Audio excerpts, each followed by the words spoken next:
E morreu aos 53 anos o ator americano Eric Dane, galã da série Grey's Anatomy. No ano passado, ele foi diagnosticado com esclerose lateral amiotrófica, doença conhecida como síndrome de Ella. Vamos falar sobre esse assunto agora? Vamos conversar? A gente tem uma reportagem. Vamos ver o VT. Vamos acompanhar. A carreira de Eric Dane começou nos anos 90, com pequenas participações em séries de sucesso da televisão americana. Mas o reconhecimento veio em Grey's Anatomy, onde deu vida ao cirurgião plástico Mark Sloan. Carismático e sedutor, o personagem se tornou um dos mais queridos do público, mostrando também um lado sensível ao longo das temporadas.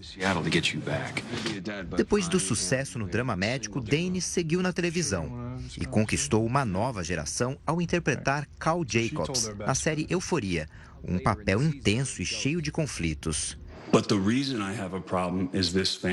No cinema, o ator também participou de produções de destaque, como o filme Marley e Eu. A morte do ator gerou comoção entre ex-colegas de trabalho, que postaram homenagens nas redes sociais. Eric Dane morreu após uma batalha contra a esclerose lateral amiotrófica, conhecida como Ella, doença degenerativa progressiva que afeta os movimentos do corpo e não tem cura. O artista deixa a esposa, a atriz Rebecca Gayheart, e 2 filhas.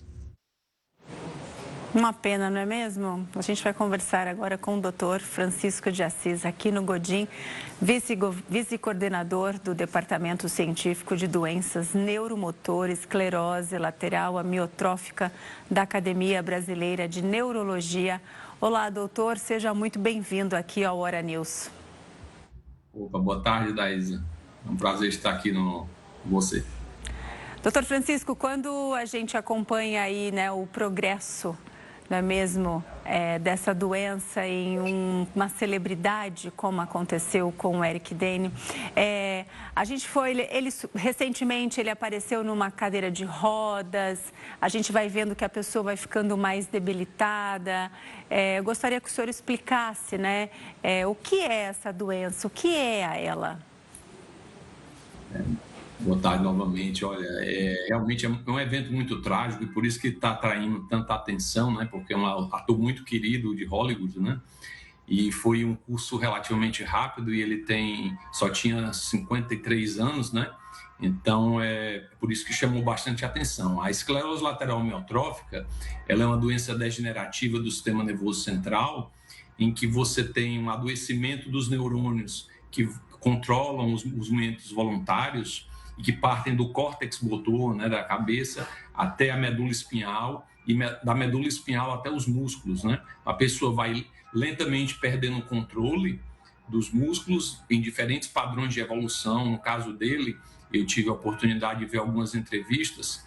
Parece que se acentuou mais do lado direito, né? Então parecia, claro que eu não fui o médico do caso, né? Não posso dizer com certeza, mas parece que os sintomas tiveram preponderância à direita e evoluíram afetando a fala, e depois parece que ele só tinha poupado a mão esquerda, né? Então isso é um padrão de evolução. Talvez um monomélico, que é como a gente chama em um membro, ou talvez de mediado à direita, né? Que chama a variante de Mills. E provavelmente evoluiu com o comprometimento da fala, porque ele ficou bastante disártrico, né? Com a fala bastante alterada, chamando a atenção nas entrevistas, né? Isso aqui causou bastante comoção nos fãs.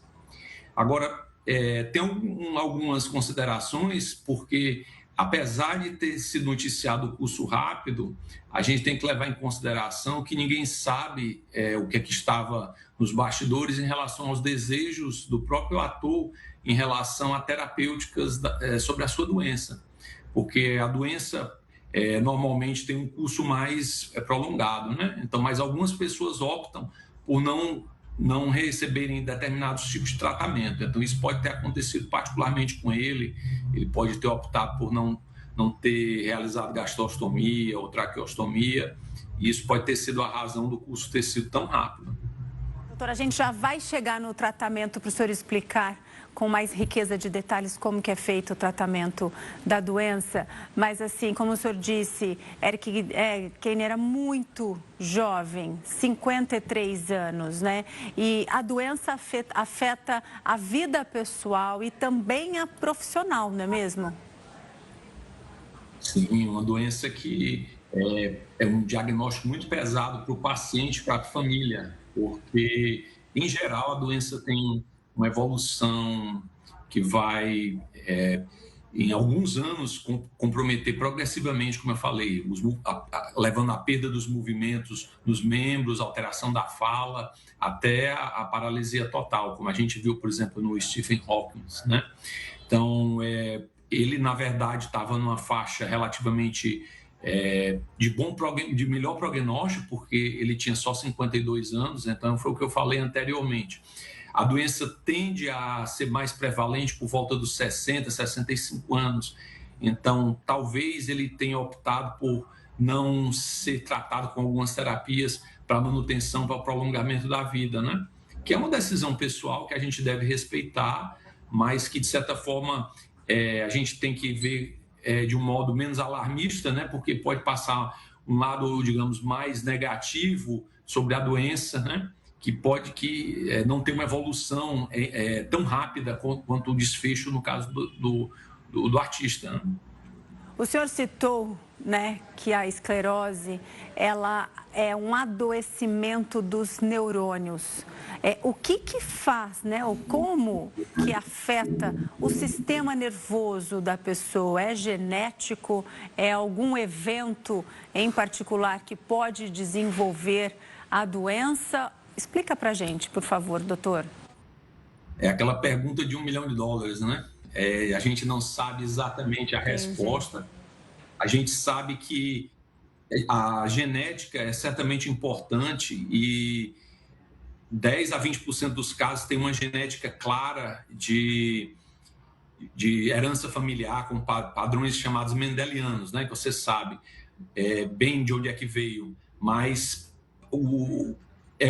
é difícil explicar, mas provavelmente a ideia mais atual é de que existe sim um componente genético, né, de várias cascatas, porque vários genes controlam a função dos neurônios motores, né, vários passos, e eles podem ser afetados de múltiplas maneiras. Então é como se fosse uma análise combinatória complexa, né, em que, digamos assim, um caos, né, o repertório de anormalidades que a pessoa tem ao longo da vida em relação à alimentação, em relação à maior propensão genética, a agressores ambientais, pode acelerar esse processo, né? É interessante que a anormalidade mais comum nessa doença, que é o acúmulo da proteína TDP-43, ela não causa somente a esclerose lateral amiotrófica, ela causa, inclusive, uma forma de demência em indivíduos mais idosos, que é chamada de leite, que como se fosse um Alzheimer pouco tratável.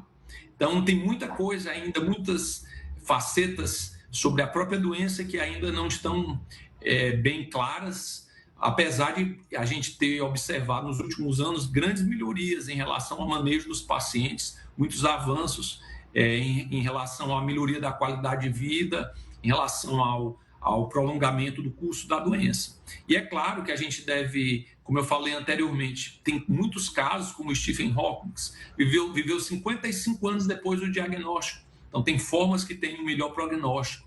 Por isso que é muito importante ter o auxílio de um neurologista que seja capaz de definir o tipo da doença, né, a ser uma forma mais agressiva ou menos agressiva, que possa instaurar terapias que possam tentar, pelo menos, evitar a progressão, né?